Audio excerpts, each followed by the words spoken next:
جب اسے انسانی خون کی ضرورت پیش آئے گی تو وہ خود ہی میرا پیچھا چھوڑ دے گی۔ 14 سال تک وہ بغیر خون پیے اپنے وجود کو برقرار نہیں رکھ سکتی تھی۔ ابھی میں یہ باتیں سوچ ہی رہا تھا کہ انکا رینگتی ہوئی میرے شانوں پر آ گئی، پھر اس کی مانوس آواز میرے کانوں سے ٹکرائی، جمیل صاحب کیا نیند بہت زیادہ ستا رہی ہے؟ میں نے کوئی جواب نہ دیا اور آنکھیں بند کیے لیٹا رہا۔ مجھ سے ناراض ہو؟ کیوں؟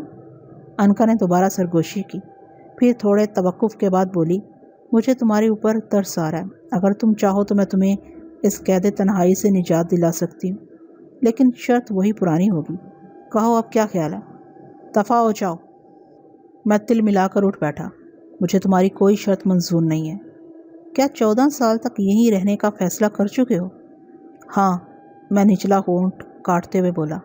کیا تم نے یہ بھی سوچا ہے کہ ان 14 سالوں میں نرگس بیچاری پر کیا بیتے گی؟ اپنے لیے نہ صحیح لیکن نرگس کے لیے تمہیں کچھ سوچنا چاہیے۔ انکا نے نرگس کا ذکر چھیڑا تو میرا دل بھر آیا، زخم تازہ ہوئے تو میری آنکھیں نمناک ہو گئیں۔ نرگس میری زندگی، میری جان، حالات کی ستم ظریفیوں نے مجھے اس سے کس قدر دور کر دیا تھا۔ تم یہاں سے چھٹکارا حاصل کر لو تو بمبئی سے کہیں دور جا کر زندگی بسر کر سکتے ہو نرگس کے ساتھ، لیکن یہاں سے بچاؤ کی کیا صورت ہوگی؟ میں نے بے اختیار ہو کر پوچھا۔ نرگس کے تذکرے نے میرے سارے فیصلوں کو درہم برہم کر ڈالا تھا۔ میرے لیے کوئی بات بھی ناممکن نہیں، صرف تمہارے حکم کی دیر ہے۔ میں ایسے حالات پیدا کر دوں گی کہ تم یہاں سے بآسانی نکل سکتے ہو۔ میں نے فوراً کوئی جواب نہیں دیا۔ انکا کے ساتھ از سر نو عہد کر لینے کی صورت میں مجھے اس کال کوٹری سے چھٹکارا بھی مل سکتا تھا اور میں نرگس کو ساتھ لے کر بمبئی سے کہیں دور دراز مقام پر فرار بھی ہو سکتا تھا، لیکن میں یہ بات بھی بخوبی جانتا تھا مجھے انکا کے لیے ہر ماہ ایک انسانی زندگی کو موت کے گھاٹ اتارنا ہوگا، اور پھر یہ بھی ممکن تھا کہ مجھے آئندہ بھی خانہ بدوشوں کی طرح ایک شہر سے دوسرے شہر بھاگے بھاگے پھرنا پڑے، اور ایک وقت ایسا بھی آ جائے کہ جب دنیا میں کوئی جگہ بھی میرے لیے محفوظ نہ رہے۔ میں خاصی دیر تک انکا کی پیشکش کے بارے میں سوچتا رہا، پھر میں نے طیش میں آ کر اسے رحمت علی کے قتل کے بارے میں پوچھا۔ رحمت علی کو کس نے قتل کیا تھا؟ کلن خان نے۔ اتنا تو میں بھی جانتا ہوں کہ کلن خان رنگے ہاتھوں پکڑا گیا تھا، لیکن اس نے خواہ میرا نام کیوں لیا جبکہ میں نے اس حرامزادے کو پہلے کبھی دیکھا نہیں ہے؟ یہ بات اس کے ذہن میں نہیں بٹھائی تھی کہ وہ تمہارا نام لے دے۔ میں نے اسے تمہارے متعلق سب کچھ بتا دیا تھا، مگر تمہیں میرے ساتھ کیا پرخاش تھی؟ میں چڑ کر بولا۔ تم نے چونکہ میرے ساتھ بدعہدی کی تھی اس لیے تمہیں تھوڑا سا سبق دینا ضروری تھا، انکا نے مسکراتے ہوئے کہا۔ جس وقت تم ایس پی روی شنکر سے گفتگو کر رہے تھے اور اس نے کلن خان کو بلوایا تھا، اس وقت میں کلن خان کے سر پر سوار تھی۔ اگر میں ایسا نہ کرتی تو وہ تمہیں شناخت نہ کر سکتا تھا۔ عدالت میں جس وقت وہ بیان دے رہا تھا اس وقت بھی میں اس کے سر پر مسلط تھی۔ مجھے اندیشہ تھا کہ کہیں وہ کوئی غلط بیان نہ دے بیٹھے، میں اس مقدمے میں ہر موقع پر اسے ہدایات دیتی رہی، اور میں نے تمہارے ساتھ اتنی ہمدردی ضرور کی کہ تمہیں پھانسی سے بچوا دیا۔ ہمدردی؟ میں نے کہا، اور تم نے مجھ سے خوب ہمدردی کی کہ مجھے اس کال کوٹری تک پہنچوا دیا۔ ہاں، اور اب اگر تم چاہو تو میں تمہیں یہاں سے نکلوا بھی سکتی ہوں، انکا بڑی ڈٹائی سے بولی۔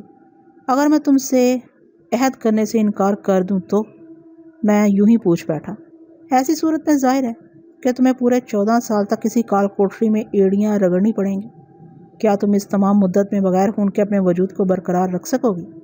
ناممکن ہے، انکا نے مسکراتے ہوئے جواب دیا۔ مگر جمیل صاحب اطمینان رکھو، میں تمہارا پیچھا نہیں چھوڑوں گی۔ ہاں، یہ دوسری بات ہے کہ یہ سب تو میرے اوپر منحصر ہے کہ میں تمہیں چھوڑوں یا نہیں۔ جب مجھے خون کی ضرورت پیش آئے گی تو میں کچھ دنوں کے لیے تم سے رخصت ہو جایا کروں گی اور دوبارہ پھر آ جاؤں گی۔ آخر تم میرا پیچھا کیوں نہیں چھوڑ دیتی؟ میں تنک کر بولا۔ یہ میری مرضی پر منحصر ہے جمیل صاحب، انکا نے بے پرواہی سے جواب دیا۔ پھر وہ رینگتی ہوئی میرے سر پر چلی گئی اور بڑے آرام سے ہاتھ پسار کر لیٹ گئی۔ میں اس کے چہرے پر پھیلی ہوئی آسودہ مسکراہٹ کو محسوس کر رہا تھا۔ کتنا سکون تھا اس کے چہرے پر، اور کس قدر حیات افزا مسکراہٹ کھل رہی تھی اس کے سرخ ہونٹوں پر، جو گلاب کی 2 نازک پنکھڑیوں کی طرح مجھے سرخ سرخ نظر آ رہے تھے۔ میں اب تمام زندگی تمہارے لیے کسی انسان کو قتل نہیں کروں گا، سنا تم نے؟ انکا کی آنکھوں میں جھلکنے والے سکون کو دیکھ کر میں تل ملا اٹھا، لیکن انکا نے بدستور اسی بے پرواہی سے جواب دیا، نہ کرو کسی کا قتل، تمہارے اس ارادے سے کیا فرق پڑتا ہے؟ میں کہتا ہوں دفع ہو جاؤ تم، میرا سر تمہارے باپ کی جاگیر نہیں ہے۔ میں غصے سے پاگل ہوا جا رہا تھا۔ سو رہو جمیل صاحب، صبح آرام سے باتیں ہوں گی، انکا نے ایک طویل جماہی لیتے ہوئے کہا، پھر بائیں کروٹ بدل کر بولی، ویسے اب مجھے موجودہ حالت پر واقعی کچھ ترس بھی آ رہا ہے۔ اگر تمہیں مجھ سے ذرا بھی ہمدردی ہے تو خدا کے لیے مجھے میرے حال پر چھوڑ دو۔ اچھا ایک بات تو بتاؤ، انکا میری بات نظر انداز کر کے بولی، تمہیں پتھریلے فرش پر نیند کیسے آ جاتی جبکہ تم ہمیشہ سے آرام پسند واقع ہوئے ہو؟ میں ہونٹ کاٹ کر خاموش رہ گیا، جواب دینے کا کوئی فائدہ بھی نہ تھا۔ مجھے معلوم تھا کہ انکا ایک ایسے پراسرار وجود کا نام ہے جس کا میں کچھ بھی نہیں بگاڑ سکتا تھا۔ خاصی دیر تک خاموشی کے ساتھ عالم تصور میں انکا کو دیکھتا رہا جو بائیں کروٹ لیٹی ہوئی تھی۔ اس نے اپنے ایک ہاتھ کو سر کے نیچے بطور تکیہ رکھ چھوڑا تھا اور اپنی نشیلی آنکھوں سے وہ برابر مجھے دیکھے جا رہی تھی۔ مان میرے ذہن میں آیا کہ کیوں نہ انکا کی پراسرار قوت سے فائدہ اٹھانے کی کوشش کروں۔ وقتی طور پر اسے شیشے میں اتار کر اپنا الو سیدھا کر سکتا تھا، بات کی بات میں دیکھی جاتی، لیکن قید خانے سے رہائی کے ساتھ ساتھ میں یہ بھی چاہتا تھا کہ کسی طرح سے باعزت طور پر بچ جاؤں تاکہ مجھے مفرور مجرموں کی طرح پناہ گاہوں کی تلاش نہ رہے۔ بہت دیر تک میں اپنے منصوبے کو مختلف زاویوں سے ناپتا تولتا رہا، پھر میں نے ایک سرد آہ بھر کر انکا کو مخاطب کیا۔ مجھے اپنی ذات کی کوئی فکر نہیں ہے، لیکن نرگس غریب مفت میں میری وجہ سے ماری گئی۔ کیوں؟ نرگس کو کیا ہوا؟ بہت خوب، میں جل کر بولا، کیا اب بھی کچھ ہونا باقی رہ گیا؟ سمجھی، تمہیں شاید یہ خیال ستا رہا ہے کہ وہ بمبئی جیسے ہنگاموں سے بھرپور شہر میں زندگی کیسے بسر کرے گی؟ ہاں، میں نے بھرائی ہوئی آواز میں جواب دیا، میں تمہارے ساتھ تھوڑی رعایت کر سکتی ہوں۔ انکا نے اس بار قدرے سنجیدگی سے کہا، تو میرے لیے ہر ماہ نہیں تو کم سے کم 4 ماہ میں ایک انسانی جان کا خون فراہم کرنے کا وعدہ کر لو۔ میں یہ شرط ماننے کو تیار ہوں، مگر یہاں سے رہائی کیوں کر ممکن ہوگی؟ میں نے جلدی سے پوچھا۔ یہ میرے اوپر چھوڑ دو، اتنے سنگین حالات سے دوچار ہونے کے بعد بھی تمہیں مجھ پر اعتماد نہیں ہوا جمیل صاحب۔ میں تمہاری رہائی کے لیے ہزاروں طریقے پیدا کر سکتی ہوں، مجھے علم ہے، مگر میں مفرور قیدی کی حیثیت سے یہاں سے بھاگنا پسند نہیں کروں گا۔ ٹھیک ہے، ایسے اسباب پیدا ہو جائیں گے کہ تمہیں باعزت طور پر رہائی مل جائے، لیکن اتنا یاد رکھو جمیل صاحب کہ اگر بعد میں تم نے بدعہدی کی تو پھر تم میرے عطاب سے کبھی نجات نہیں پا سکو گے۔ مجھے منظور ہے۔ یوں نہیں، تمہیں نرگس کی قسم کھا کر وعدہ کرنا ہوگا کہ اپنے وعدے سے نہیں پھرو گے۔ میں نے چاروں ناچار نرگس کی جان کی قسم کھا کر وعدہ کر لیا کہ آئندہ کبھی اسے بدعہدی نہیں کروں گا اور 4 ماہ میں ایک انسان کا خون اسے ضرور فراہم کر دیا کروں گا۔ انکا میرے اس عمل پر بےحد خوش تھی۔ اس خوشی میں وہ نصف رات تک مجھ سے دنیا جہان کی باتیں کرتی رہی، پھر ہم دونوں ہی تھک ہار کر سونے کے ارادے سے لیٹ رہے۔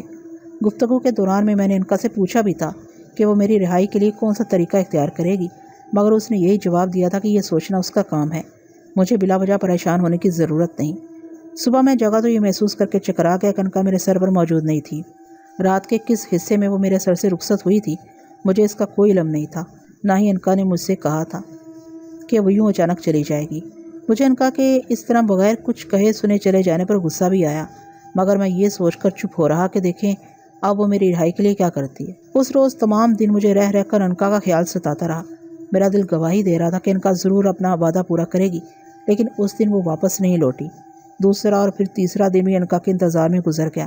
چوتھے روز میں دوپہر کو بیٹھا دوسرے قیدیوں کے ساتھ کھانا کھانے میں مصروف تھا کہ سنتری میرے قریب آ کر بولا، جلدی کھا چکو، جیلر صاحب تمہیں بلا رہے ہیں۔ کیا انہیں مجھ سے کوئی خاص کام ہے؟ میں نے یوں ہی بے خیالی میں پوچھا۔ واہ بیٹا، سنتری نے مجھے قہر آلود نظروں سے گھورتے ہوئے کہا، ابے تو ایسے پوچھ رہا جیسے جیلر صاحب تیرے مشوروں ہی کے تو بھوکے ہیں۔ کھال میں رہو بیٹا ورنہ چمڑی ادھیڑ کر رکھ دوں گا۔ میں نے جواب دینے کی بجائے خاموشی سے جلدی جلدی الٹے سیدھے ہاتھ چلانا شروع کر دیے اور کچے پکے کھانے کو زہر مار کر کے پانی پیا اور اٹھ کر سنتری کے ہمراہ ہو لیا۔ 5 منٹ بعد ہی میں جیلر کے سامنے کھڑا تھا۔ جانتے ہو میں نے تمہیں کس لیے بلایا ہے؟ جیلر نے مجھے سر سے پاؤں تک گھورتے ہوئے سوال کیا۔ جی نہیں جناب، میں نے آہستہ سے کہا، تمہاری بیوی نے سابقہ مقدمے میں ہونے والے فیصلے کے خلاف اپیل دائر کی ہے۔ میں خاموش رہا تو جیلر نے کچھ توقف کے بعد دوبارہ کہا، کلن خان نے تمہیں کملا اور احمد علی کے قتل میں پھنسوانے کی کوشش کیوں کی تھی؟ یہ تو وہی بہتر بتا سکتا ہے حضور، میں نے بڑے ادب سے جواب دیا، لیکن بعد میں تو تم نے خود بھی کملا کے سلسلے میں اقرار جرم کر لیا تھا۔ میرے پاس اس کے سوا اور کوئی راستہ نہ تھا۔ یہ انکا کا کیا قصہ ہے؟ جیلر نے میرے سے ایک سگار اٹھا کر جلاتے ہوئے پوچھا۔ انکا ایک پراسرار شخصیت کا نام ہے جناب، میں نے ڈرتے ڈرتے کہا۔ پھر جیلر کے اصرار پر میں نے انکا کے کچھ واقعات بھی اسے بتا دیے۔ کیا یہ غلط نہیں ہے کہ تم نے ایک فرضی کہانی گھڑ کر خود کو بچانے کی کوشش کی تھی؟ اس بار میں نے کوئی جواب دینا مناسب نہ سمجھا اور سر جھکائے خاموش کھڑا رہا۔ مجھے خوشی ہے کہ تم ایک باعزت آدمی ثابت ہوئے، جیلر نے بڑے پرخلوص لہجے میں کہا۔ کلن خان نے اس بات کا تحریری طور پر اقرار کر لیا ہے کہ اس نے غلط بیانی سے کام لے کر تمہیں کملا اور احمد علی کے سلسلے میں پھنسوانے کی کوشش کی تھی۔ جی؟ میں جیلر کا جملہ سن کر چونکے بغیر نہ رہ سکا۔ گھبراؤ نہیں، کلن خان کا تحریری بیان میرے پاس محفوظ ہے۔ جو اپیل میں یقیناً تمہارے لیے کارآمد ثابت ہوگا۔ کملا کے قتل کے سلسلے میں اس نے کیا بتایا جناب؟ میں نے ڈرتے ڈرتے پوچھا۔ کملا کو وہ اپنے لیے مخصوص کر کے اس کے ذریعے دولت کمانے کے خواب دیکھ رہا تھا، مگر جب کملا نے انکار کر دیا تو کلن خان نے اسے ٹھکانے لگا دیا۔ جیلر مجھے ایک ایسی بات بتا رہا تھا جو ناقابل یقین تھی، اس لیے کہ کملا کو خود میں نے اپنے ہاتھوں سے قتل کیا تھا۔ میں حیران و ششدر کھڑا جیلر کے چہرے کو تکے جا رہا تھا۔ کلن خان نے رحمت علی کو قتل کیا تھا، یہ بات میرے علم میں بھی تھی، لیکن کملا کے قتل کو اس نے کیوں اپنے سر لے لیا؟ یہ بات فوری طور پر میری سمجھ میں نہ آ سکی۔ مجھے جیلر کی باتوں پر کچھ اتنی حیرت ہوئی تھی کہ میں تھوڑی دیر کے لیے انکا کو بھی بھول گیا تھا۔ کلن خان کے بیان کے بعد بھی میں تمہیں ایک عام قیدی سمجھنے پر مجبور ہوں، توقع کہ تمہاری بیوی کی دائر کردہ اپیل کا فیصلہ نہیں ہو جاتا۔ اور بہرحال میں تمہارے ساتھ یہ رعایت ضرور کر سکتا ہوں کہ کل سے تمہیں کوئی سخت کام نہ دیا جائے۔ میں آپ کا بہت شکر گزار ہوں جناب۔ ٹھیک ہے، تم اب جا سکتے ہو۔ میں آج ہی سنتریوں کو تمہارے سلسلے میں مزید ہدایات جاری کر دوں گا۔ شکریہ جناب۔ میں نے بڑے ادب سے جیلر کو سلام کیا اور الٹے قدموں باہر آ گیا۔ رات کو میں اپنی کال کوٹری میں پہنچا تو میرا دل آنے والی خوشیوں سے سرشار تھا۔ مجھے یقین تھا کہ ان کا مجھے کیسے ضرور نجات دلائے گی، جس کے بعد میں نرگس کے ساتھ چین کی بانسری بجا سکوں گا۔ مگر جہاں مجھے اس بات کی خوشی تھی کہ کلن خان کا تحریری بیان مجھے باعزت طور پر رہائی دلا دے گا، وہاں میں اس بات پر بھی سنجیدگی سے غور کر رہا تھا کہ آئندہ کے لیے مجھے انکا کے سلسلے میں کیا رویہ اختیار کرنا ہوگا اور میں کیوں کر اسے نجات حاصل کر سکوں گا۔ بہرحال میں نے اس بات کا فیصلہ کر لیا تھا کہ قید خانے سے رہائی حاصل ہوتے ہی سب سے پہلے انکا کے وجود سے چھٹکارا حاصل کرنے کی کوشش ضرور کروں گا، خواہ اس کا انجام کتنا ہی بھیانک کیوں نہ ہو۔ میں اپنی کال کوٹری میں پتھریلے فرش پر لیٹا ان باتوں پر غور کر رہا تھا جو مجھے جیلر نے بتائی تھیں۔ یہ بات تو مجھے بھی معلوم تھی کہ نرگس نے میری سزا کے خلاف اپیل دائر کر دی ہے۔ اس کا تذکرہ مجھ سے نرگس پہلے ہی کر چکی تھی، لیکن یہ بات کہ کلن خان نے تحریری طور پر کملا کو قتل کرنے کا اعتراف کر لیا ہے میرے لیے واقعی تعجب خیز تھی، اس لیے کہ کملا کو میں نے اپنے ہاتھوں سے چوپاٹی کے ویران ساحل پر بڑی بے دردی کے ساتھ گلا کوٹ کر مارا تھا۔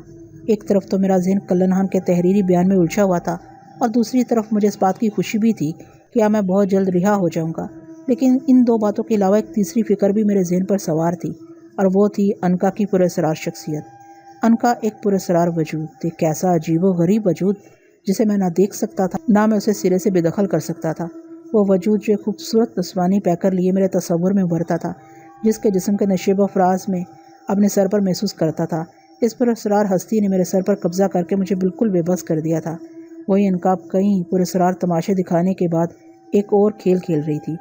میں نے انکا سے یہ وعدہ ضرور کر لیا تھا کہ میں اس کے وجود کو برقرار رکھنے کے لیے ہر 4 ماہ بعد اسے ایک ہٹے کٹے انسان کا خون فراہم کروں گا، لیکن سچ پوچھیے تو میں نے یہ وعدہ محض جیل سے گلو خلاصی حاصل کرنے اور نرگس کی پریشانیوں کے باعث کر لیا تھا، ورنہ حقیقت بالکل اس کے برعکس تھی۔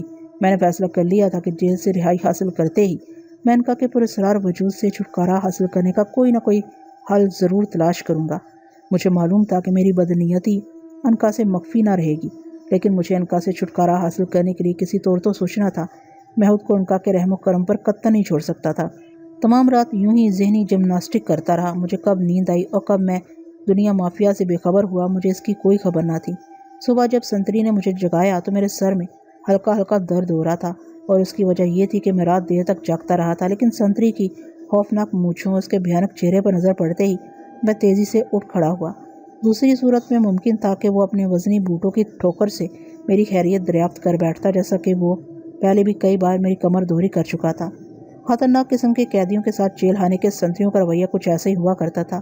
اس سے پہلے کہ سنتری مجھے اٹھانے کے لیے جارحانہ قسم کے آزمودہ نسخے کا مظاہرہ کرتا، میں خود اٹھ کر کھڑا ہو گیا۔ کیوں بے، کیا آج تیرا چائے پینے کو دل نہیں کر رہا؟ سنتری نے اپنی مونچھوں کو تاؤ دیتے ہوئے مجھے ٹیری نظروں سے گھورا تو میری روح فنا ہو گئی۔ میں نے تھوک نگل کر جلدی سے کہا، معاف کر دو سنتری جی، آئندہ کبھی دیر سے نہیں اٹھوں گا۔ دیر سے اٹھے گا تو چمڑی نہ ادھیڑ کے رکھ دوں گا۔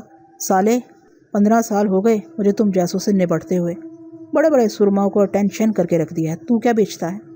غلطی ہو گئی سنتری صاحب، میں سہمی ہوئی آواز میں بولا۔ رات آنکھ دیر سے لگی تھی اس لیے۔ بند کر بکواس۔ سنتری میرا جملہ درمیان سے اچک کر گھرایا۔ استادوں سے داؤ کر رہے؟ چل سیدھی طرح اگل دے کہ کل اپنے جیلر صاحب سے کیوں ملا تھا؟ میں ان سے خود نہیں ملا، بلکہ جیلر صاحب نے مجھے ایک اشد ضروری کام سے بلایا تھا۔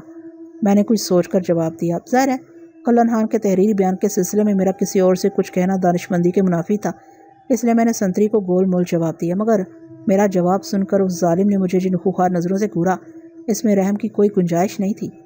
چند لمحوں تک وہ مجھے بے رحم نظروں سے گھورتا رہا، پھر وہ خشک لہجے میں بولا، سیدھی طرح نہیں بتاؤ گے خان صاحب، تم گئے تھے یا جیلر صاحب نے بلایا تھا؟ یہ بات نہیں ہے سنتری جی، مجھے جیلر صاحب نے ہی بلایا تھا۔ میں نے جلدی سے بات بنائی۔ جیلر صاحب نے مجھے منع کیا تھا کہ جو باتیں میرے اور ان کے درمیان ہوئی ہیں ان کا تذکرہ کسی اور سے نہ کروں۔ مجھے سب خبر ہے۔ سنتری نے مجھے ایک گندی سی گالی بکتے ہوئے کہا، تو نے ضرور اپنے باپ سے یہی کہا ہوگا کہ ہم تجھے پورا چائے پانی نہیں دیتے، کیوں ہے نا یہی بات؟ خدا کی قسم سنتری جی، ایسی کوئی بات نہیں ہے، پھر سوچ لو خان صاحب۔ سنتری کرخت آواز میں بولا، اگر یہ سچ ہے تو ہم تمہاری ساری خان صاحبی نکال کر رکھ دیں گے۔ میرے پاس اب اس کے سوا کوئی اور راستہ نہیں تھا کہ میں سنتری کو وہ تمام باتیں بتا دوں جو میرے اور جیلر کے درمیان ہوئی تھیں۔ جتنی دیر میں اسے تفصیل بتاتا رہا، وہ اپنی خوخار نظروں سے مجھے یوں گھورتا رہا جیسے میرے بیان کی صداقت کو اپنی آنکھوں میں تیرتی ہوئی سرخی سے جانچ رہا ہو۔ پھر جب میں خاموش ہوا تو وہ کچھ دیر بعد مسکرا کر بولا، مجھے پہلے ہی معلوم تھا کہ شہباز علی کی شکایت کرنے والا اس دنیا میں پیدا ہی نہیں ہوا۔ میں نے اطمینان کا سانس لیا۔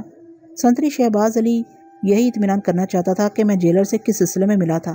اس کے جانے کے بعد میں نے مجبوراً اس ناشتے کو زہر مار کیا جو معمول کے مطابق جنگلوں کے ذریعے اندر زمین پر رکھ دیا جاتا تھا۔ میں ابھی تک انکا کے بارے میں سوچ رہا تھا۔ ابھی میں ناشتے سے فارغ بھی نہ ہونے پایا تھا کہ دوسرا سنتری آیا جو مجھے جانوروں کی طرح دوسرے قیدیوں کے ساتھ ہنکا کر اس کھلے میدان میں لے آیا جہاں بڑے بڑے پتھروں کو توڑنے کا کام ہمارے سپرد تھا۔ یہاں پر سپاہیوں کا مسلح دستہ ہر وقت ہمارے سروں پر مسلط رہتا تھا۔ میں نے میدان میں آ کر خاموشی سے ہتھوڑا اٹھایا اور ایک طرف بڑھ ہی رہا تھا کہ 3 فیتے والے ایک سپاہی نے میرے قریب آ کر نفرت سے کہا، آج تم سے پتھر توڑنے کا کام نہیں لیا جائے گا، تم آج باقی حرام خوروں کی نگرانی کرو گے۔ جیلر صاحب کا حکم ہے۔ جس انداز میں مجھے اس رعایت کا حکم سنایا گیا تھا وہ بہت تحقیر آمیز تھا، لیکن کرتا تو کیا کرتا، خون کے گھونٹ پی کر رہ گیا۔ ان قیدیوں کی نگرانی کرنے لگا جو پتھر توڑنے میں مصروف تھے۔ 2 روز اسی طرح گزر گئے۔ اس عرصے میں نہ تو نرگس ہی مجھ سے ملنے آئی اور نہ ہی انکا واپس لوٹی۔ ان دونوں کی رات تکتے تکتے میرے دل کی جو حالت ہوئی تھی اس کا اندازہ کچھ میں ہی کر سکتا تھا، لیکن تیسرے روز مجھے انتظار کا کرب نہیں جھیلنا پڑا۔ نرگس مجھ سے ملنے آ گئی تھی۔ جب میں اس سے ملنے کے لیے ملاقات کرنے والے کمرے میں گیا تو وہ بڑی مضطرب حالت میں ٹہل رہی تھی۔ مجھے دیکھتے ہی اس کا چہرہ خوشی سے تمتما اٹھا۔ وہ تیزی سے لبکتی ہوئی آہنی سلاخوں کی دوسری جانب میرے قریب آ گئی۔ اس کی پلکوں پر آنسوں کے قطرے جھلملا رہے تھے، مگر میں جانتا تھا کہ وہ کون سے آنسو ہیں۔